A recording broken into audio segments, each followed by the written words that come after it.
আসসালামু আলাইকুম। আজকে আম্মু বাসায় নেই, এর জন্য আমি রান্না করব। এখানে আমি পেঁয়াজ কুচি, কুচি করে ভাজি করছি। আমি মুরগিগুলো ফ্রাই করেছি। ওগুলো রান্না করব আরকি। মুরগি ভুনা করব। আমি এগুলো ভেজে নিচ্ছি। দেখেন আমার রেসিপি। আমি নিজের ইচ্ছা মতোই রান্না করি। কি দেই না দেই, যা মশলা আছে সব দিয়ে দিই। এই যে দিয়ে দিয়েছি, এখানে যা যা মশলা ছিল সব একটু একটু করে দিয়ে দিয়েছি। হ্যাঁ, আর চুলার আঁচটা একটু লোতে দিয়ে রাখি আর কি, কিন্তু তখন একটু হাই থাকার কারণে পেঁয়াজগুলো বেশি ভাজা ভাজা হয়ে গিয়েছিল।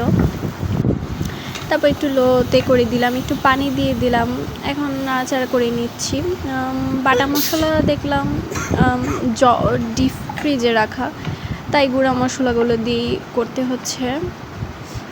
তারপর মুরগিগুলো দিয়ে দিব, ওটা আর দেখানো হয়নি। তারপর ভাত বসিয়ে দিলাম, আর ডাল ফ্রিজে আছে।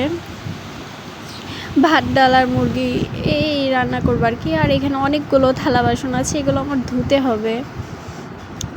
এই ভাত হচ্ছে, এখন আমার সব কাজ শেষ প্রায়। মুরগি হয়ে গিয়েছে, ভাতটা হচ্ছে, আর মুছামুছি করে নিচ্ছিলাম। ঝাড়ু দেওয়া হয়ে গিয়েছে।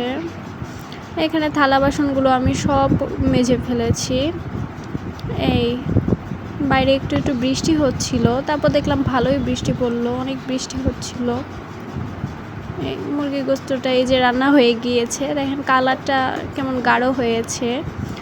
আর আম কেটেছিলাম খাওয়ার জন্য, আর ভাতটাও হয়ে গিয়েছে। তো এই ছিল আজকের ব্লগ।